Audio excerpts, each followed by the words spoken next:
Brian, thank you very much for sharing more details. Now, in a dramatic turn of events in Muzaffarpur case, the main accused, Mukesh Kumar Rai, surrendered before the police after the district administration demolished his house and his eatery.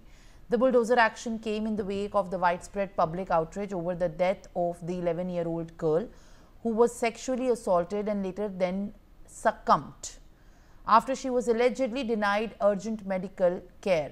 So, responding to the public anger and political condemnation on this, Bihar Deputy Chief Minister Vijay Kumar Sinha had earlier announced strict action against the accused during his visit to the victim's house.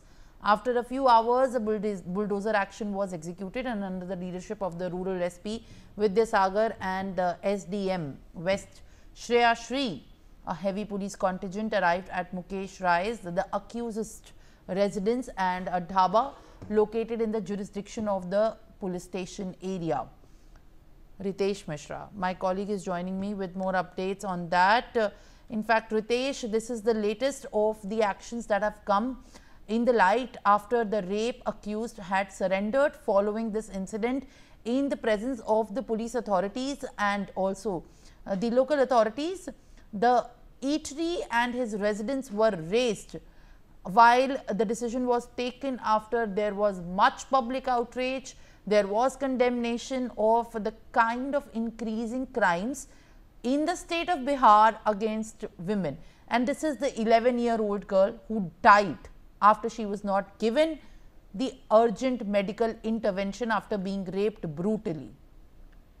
बिल्कुल, देखिए कि ये दो अलग अलग मामले हैं। पहला मामला मुजफ्फरपुर का ही है और ये दूसरा मामला भी मुजफ्फरपुर का ही है। आप सबसे पहले मैं बताता हूँ कि जो पीएमसीएच में जिस रेप विक्टिम माइनर लड़की की मौत हुई, वो मामला दूसरा था। वो मुजफ्फरपुर के कुढ़नी थाना इलाके का था और वहां पे जो आरोपी है उसे अरेस्ट कर लिया गया है और अब उस पर कहा जा रहा है कि स्पीडी ट्रायल के जरिए उसे कड़ी से कड़ी सजा दिलाई जाए।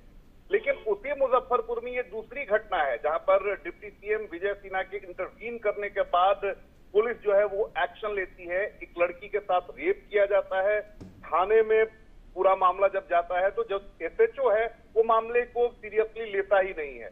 उसके बाद लोग इधर उधर जाते हैं कि भाई आप एक्शन लो, और जो आरोपी है रेप का वो इलाके का दबंग है, वो बालू माफिया है, वो शराब माफिया है।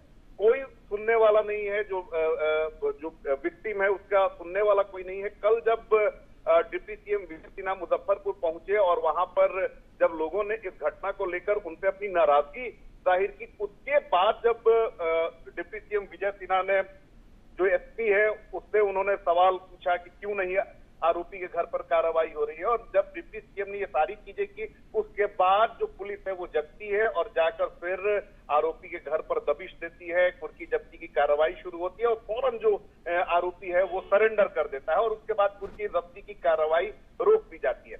भले ही बिहार के डिप्टी सीएम इसको लेकर अपनी पीठ थपथपा लें, लेकिन सवाल ये उठता है कि डिप्टी सीएम अगर कहीं पहुंचेगा, वो अगर किसी मामले को लेकर पुलिस को हड़काएगा तब एक्शन होगा।